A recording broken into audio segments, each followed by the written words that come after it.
Hi, my name's Linsdau. I'm a polar explorer and professional traveler. How do you avoid losing money while traveling around in London? I'm going to show you in this video.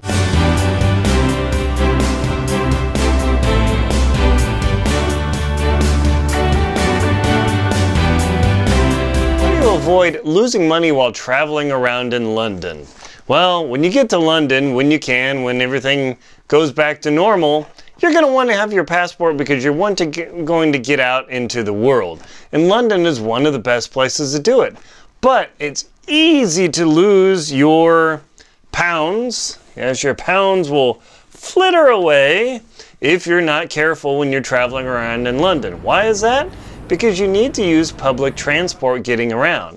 And that's the thing, wherever my pounds went, I just lost them, but oh well.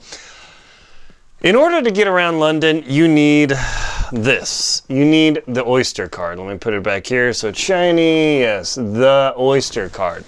And in this video, I'm going to show you actually how to go to the machine, how to purchase it, and how to do it. Because in London, you can actually use your debit card to get around in the machines if it has a contactless deal. And my debit card on this one does not, so I couldn't even use this debit card. But if you have the contactless little Wi-Fi symbol on your debit card, you can use it. However, the Oyster card, dun, dun, dun, dun, has a limited amount of money they can charge every day. It's like 7, 8 pounds, whatever it is. There's some rule depending on the time of year and all sorts of things. But with the Oyster card, you can take dozens of trips and the charges will cap out at a set limit. Check the London travel network to figure out what's going on. I'll put a link below. But not only can you use the Oyster card to get around the tube, it'll also take you on the red buses and all sorts of other public transport options. So right now, let's take you to London and show you how you can get the Oyster card in Heathrow Airport just as you arrive so you're ready to rock. As soon as you get in, what I would recommend is come to this machine here and get a new Oyster card.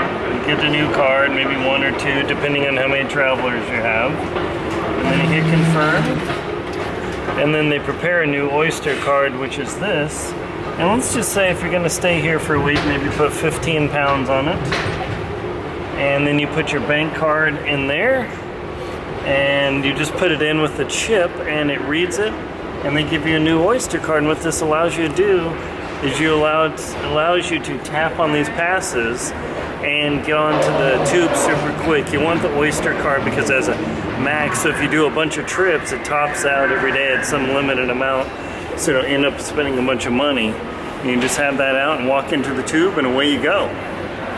Getting around London is pretty easy, as you can see. You just pop over to the vending machine, you get your Oyster card, you top it off. They call it topping it off with some money using your ATM card. Or normally I use my credit card. I don't like using the ATM card. I'll put a video link explaining why that is. But that Oyster card, once you have that, boom, you get on the train and shoo, you can get into London.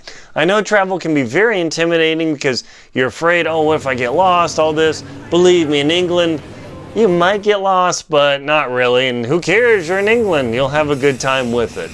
You can actually use your contactless credit card or debit card on the transport system. You just beep it in and you walk through. But there are two downsides to that. One, the limit on the debit or credit card has a monthly limit, so you have to accrue a lot of trips before this thing ever maxed out. Compared to the Oyster card, this has a daily limit, so when you're traveling around in the city for 7 or 10 days, the Oyster card will tend to keep the limit for you much better than if you use your debit or credit card. Also, using the debit or credit card, it takes to the end of the month before you limit out. So there's no way, like, oh, how many times am I going to run around the tube, or I'll limit my time on public transport and use taxis. You'll go broke using taxis, believe me. So the Oyster card is definitely the best option for travelers. You can actually buy one well in advance, but you need to purchase it over a month in advance so it has time to mail to you, to get to you, so you're all ready to go. And there's a visitor card. It does have more advantages, But I never, like, I'm not going to have that mailed to me and stress if it shows up and pay the mailing fee. I just show up at London Heathrow, get the Oyster card, and I'm in business. I just don't like handling my debit or credit card, because if I lose it or somebody runs by and snags it from me and I can't chase them down, I'm out my debit and credit card. If I lose my Oyster card, the most I'm out is like 20 pounds.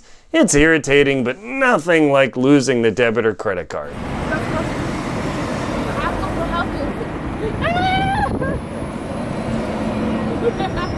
In my World Beyond show on Amazon, you can see what it's like to be in London, some of the fascinating history and travel tips, and all the fun things that you can do there. Check out the link below and you can experience London while you're at home.